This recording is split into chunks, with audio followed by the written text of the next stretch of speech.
Hi, everyone, and welcome to Simple Marketing Academy. My name is Jill, and I'm your host. And today we're going to talk about work overload for small business owners and how to handle and fix that problem very inexpensively. And for those of you who don't know me, my name is Jill Fox, and I'm the owner of Fox Social Media. And my company has been helping businesses, practices, and brands to both market and grow online for the past 10 years now. And I am so excited to have Simple Marketing Academy so that I can help very small business owners learn how to market and grow and do it very simply, easily, and cost efficiently themselves. So let's get started. My guest today is Brian Kearney, owner of Awesome Pros, and I will let him introduce himself to all of you. Hi, Brian. Thank you so much for joining us today on the Simple Marketing Academy podcast and YouTube show. I'm so glad you're here. Your timing couldn't be better because I've hit the point that when you and I talked about this, where I really need help. Yet I can't afford to pay U.S. wages. So you were very helpful to me. So I would love for you to share with my audience information about how they can also get help without having to pay U.S. wages and get really good help to get them some more time so they can work on their business instead of in their business. And first of all, can you please tell everyone a little bit about you? Just some, interesting tidbits and education, how you got into this. Yeah, absolutely. So thanks for having me on. It was a pleasure talking to you about 2 weeks ago now. So a little bit of my background is I'm from Central Illinois, right in the middle of the state, mostly agricultural in my area. Went to the University of Illinois. From there, I was planning on going to law school, got a degree in history, realized that was not for me, so I went into business. Through a few different steps, here I am. I started a business with my partner, Pete Makaitis. He's up in Chicago. I'm in Central Illinois. And basically what we do is we hire really top quality virtual assistants for people, predominantly from overseas in like the Philippines and Malaysia and places like that, where their English language skills are just as good, if not better, than the typical U.S. college graduate. That's a little bit of what we do. Okay, awesome. And what is your and you can kind of share this because you and I have talked about it in our meeting. But what is your advice for someone? All right, take me. I've got my company Fox Social Media. It is almost quadrupled in size since January. I'm Congrats. used to doing literally every single thing on the world, including my websites, by myself, and I finally hit that point where I need help now. Right? What's your advice for somebody like me? I can't afford US wages. I need part-time help immediately. Yeah. Yeah, absolutely. So there's kind of a couple ways you can go. One of the typical is something like Upwork or Fiverr, where you're, sifting through all of the different people on the site to find the ones that you think will be the best fit. That's one option. Another option that obviously I'm preferential towards is virtual assistants. So it's hiring someone to work on your business a certain amount of hours per week. There's a lot of different places you can go with that. We have one model. There's a few companies out there that are doing a different model. But what I do recommend is that you work with someone or do a bunch of research, because the hiring process is intense. When it's overseas and you can't see anyone, you really have to be careful to make sure, A, they are who they say they are, and B, that the work will be up to the, quality you want in your business. Okay. And just to give the audience some backfill on this, the things that I considered were, one, an intern from a local college. But first of all, I can't get the college, which my son graduated from, by the way, to get back to me. I think they're probably just swamped, and I think they've just got one person in charge of it. So I don't think I don't think it's his fault.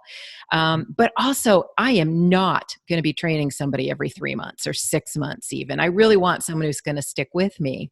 And as Brian and I talked about, my other issue is our law in I live in California, and we have a law called AB5. And there is a test, a 3-part ABC test that goes along with that law. And basically, I fail it. So if I brought someone in to help me with my business on aspects that are a part of my business and they're not an outside contractor, I would have to make that person an employee. I absolutely cannot do that.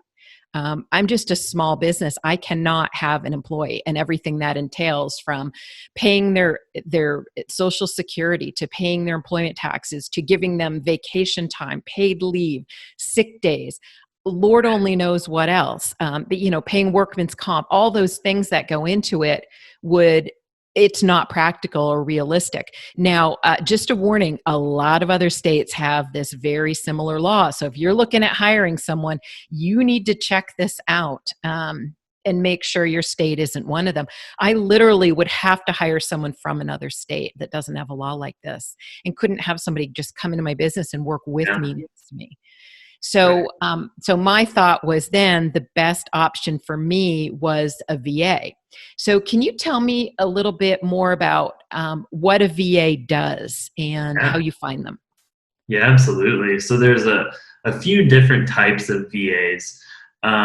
There's kind of your typical general virtual assistant. They basically help with things like scheduling, work, building lists, all of the very tedious tasks that suck up some time in your day and you just want to get rid of them. That's one type. We have kind of a unique type of virtual assistant. So we predominantly work with like podcasters, bloggers, content creators. So we hire basically for really high quality English content creation. So they can write blog posts, they can do email marketing, they can do social media marketing and management. And that's one type of virtual assistant, where it's like the marketing sales type. There's also more, technical, if you want coding and all that type. We haven't done a whole lot of coding yet. We're specialized more in the audio, video, that type. But there are some really good services out there for that as well. So really anything in your business that you need done, you can hire a virtual assistant for it. Usually that one person can't do all of those things. How we look at ours is it's kind of like hiring an actual employee, especially nowadays in the current environment. It's virtual anyways. So it's a pretty small jump from hiring someone across California to hiring someone across the country. As long as their quality is good, it's not all that much different. Okay. Yeah, good. I'm learning about this right now with all of you. So I thought this would be a great time to bring Brian on to teach us all about hiring VAs. And what does a business owner like me need to do? Okay, my first thought is I need help. What are the steps I need to take before I'm ready and set to find the right kind of a VA for me? Yeah. So there's really two roads you can go with that. One, you can work with a company and just have them do it. The other one is, as I said, do a little bit of research, see really what you want. And then you just have to start interviewing dozens or hundreds of applicants. For every position we hire, we've turned down 200 to 300 applicants. So there's a lot of work there, but that is something you can do. No matter which way you go, what's really important is really ensuring you have the processes and systems set. Because often the issues that come up with virtual assistants can be from not being super organized on our end. And they will do what they can to fill up their hours, but it might not be what you want unless you're really clear and have the system set. So yeah, that'd be my advice. What type of systems do you need? Like, what's the first thing you need? What do I need I need help, and now what do I need to do? What's the first thing I should do? Yeah. So really the first thing you should do is just make basically a pro con list. Okay. Aspects of your business you like doing, aspects of your business you don't, the aspects you don't like doing, try to find some way to get rid of those. Because starting a business is rough. It's hard. It takes a lot of time, a lot of hours. So the less of the tasks that you don't enjoy, the better you'll do, the better your motivation will do. And often those tasks, you can find someone who does enjoy those. Like for example, I am not creative at all. I can't draw anything. I don't really know any instruments. And we call them our pros. Most of our pros are super artistic. They're able to sketch out. You can send them a picture of someone's face and they'll sketch out that face. You can send it to them through creative marketing. And that's just something I could never do. So that's been kind of cool. That is really cool. It's nice to see all those extra talents and stuff. Now, when you go to interviews a VA, especially someone in another country like the Philippines, what types of questions do you need to ask to ensure that you're getting enough information to make a good choice? Yeah, absolutely. Really, there are a lot of steps. We go through about 5 phases of our application, and each phase gets progressively more difficult until the last one takes them about 8 to 10 hours to do. They get paid for that. That is part of, we feel that that's fair for if they're putting more than an hour or two in. But yeah, asking them questions about their background is important, what types of things they've done. Seeing some of the work they've done is helpful. And then references are important. Ask for 5 references, both from either college professors, bosses, or clients. And between those and meeting with them through Zoom, you can get a pretty good view after you've done it quite a bit. So the next question I would have is, how do you know you can trust this person? Like, you know, they have to get into your social media accounts and other accounts. And how do you know, one, you can trust them, and 2, they're going to do the work?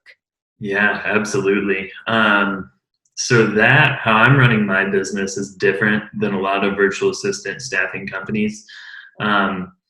A lot of them are very kind of 1984 Big Brother-esque, where they're tracked down to the second. There's software where you can take screenshots every 10 minutes. That's just not, I don't enjoy being in that type of business, so I couldn't run that type of business. So really how I run it is, it's the same as trusting an employee here. If I'm treating them well, we've done our due diligence with references and checking their work. We see it the same as hiring someone here. If you hire someone here to manage your social media, they could torch it as well. Obviously, there are safeguards. You work with them for a little bit until you're comfortable, and then you start having them actually post stuff. If you want them to create it and send it to you, there's software like Hootsuite that helps with that. But we really start at, we hire kind of the best. We're hiring top quality talent. And if we show respect, we believe we'll have trustworthy employees.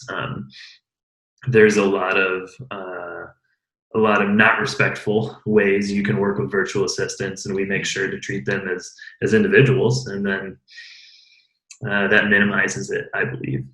I thought it was interesting too that you said your company pays them for holidays and buys them health insurance. Yes, yeah. So we pay for all the Filipino national holidays, which was a bit of a sticker shock at first. Because they have a lot more than we do in the U.S. I think they have 22 national holidays. And yeah, we do pay for healthcare because, especially now, that it's just important. One of our pros was talking to me, and he had really bad something with, he wasn't sure if it was a cold or pneumonia or what it was. And I said, well, why don't you just go to the doctor and see if you can get this fixed? He's like, well, I can't really get private healthcare, and the national healthcare doesn't really work here. He said, I'd feel like I'd get more sick if I go there. And after that conversation is when the next week, like, we're just going to pay for this. We Uh, want you guys to stay healthy. how much is their health insurance compared to ours? I mean, Oh, it's negligible. I mean, it's yeah, like 300, $400 a year. a Uh, year. a year, yeah. Wow. And that's for their top tier private healthcare. Um, Wow. yeah, so it was kind of a no brainer. I mean, it's not doesn't add all that much to what we have to our expenses, and it's an important thing.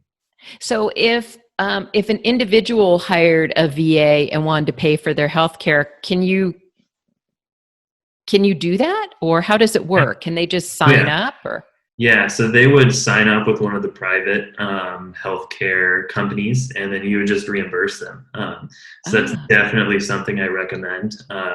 There's a few other virtual assistant staffing companies that recommend that and talk about that and go through it in a little bit more detail. But yeah, we have actually one of our pros. That's what she did at her last company was help with benefits. So we just have her manage oh, it. that's awesome. Oh, she's the perfect one. Oh So you have a yeah. little bit of everything. You learn a lot too that way, I would think, Mhm. and really know what to look for.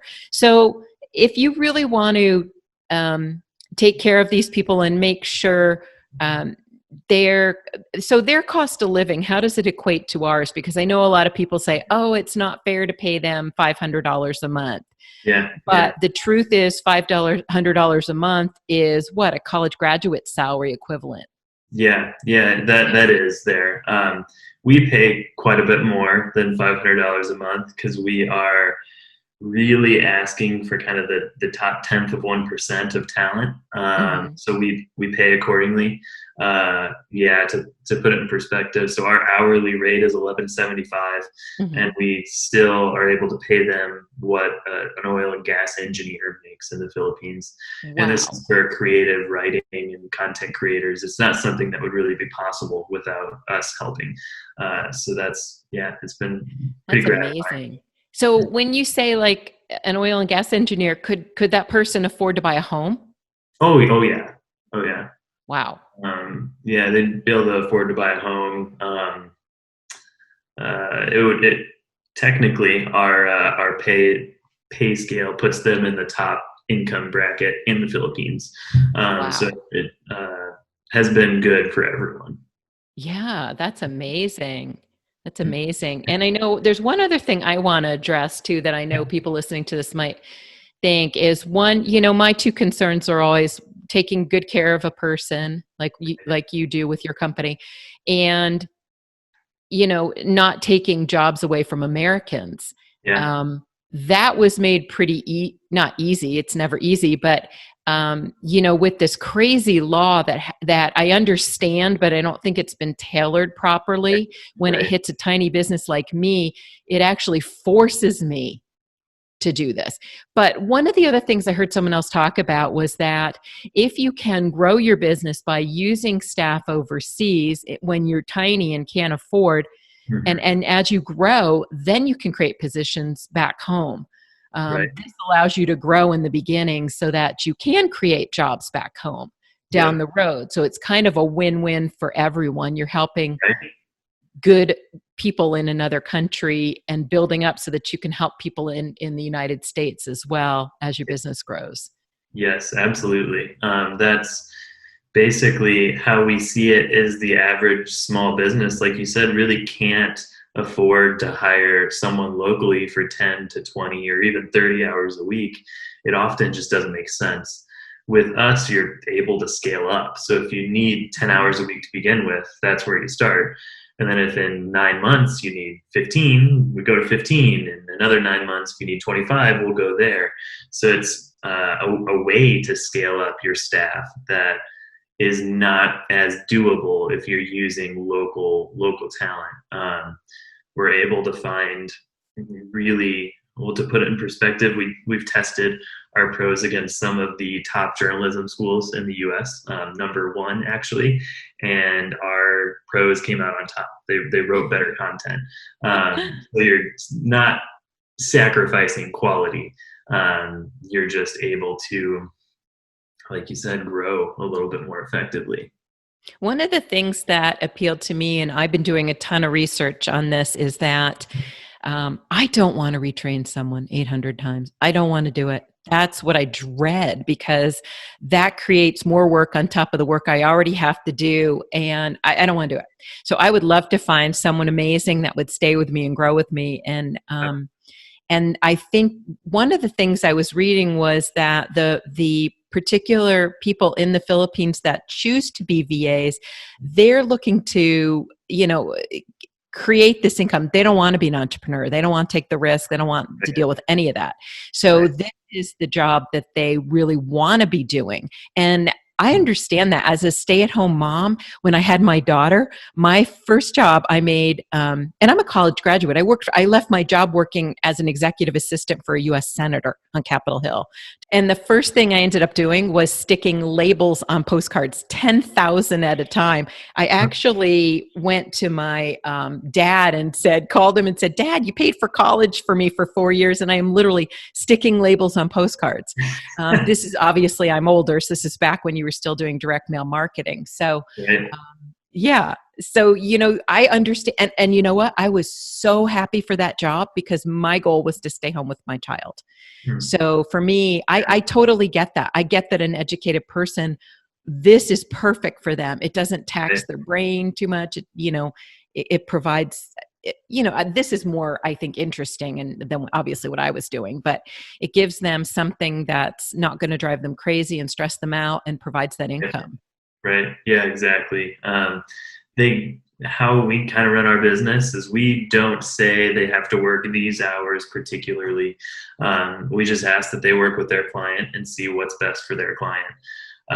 So how all of our pros kind of look at it is they're getting the benefit of being a freelancer because their hours are completely flexible, but they're getting a steady paycheck. A lot of them are living with either parents or grandparents to help take care of them. And it's a way that they don't have to go out and maybe expose them to any illnesses right now.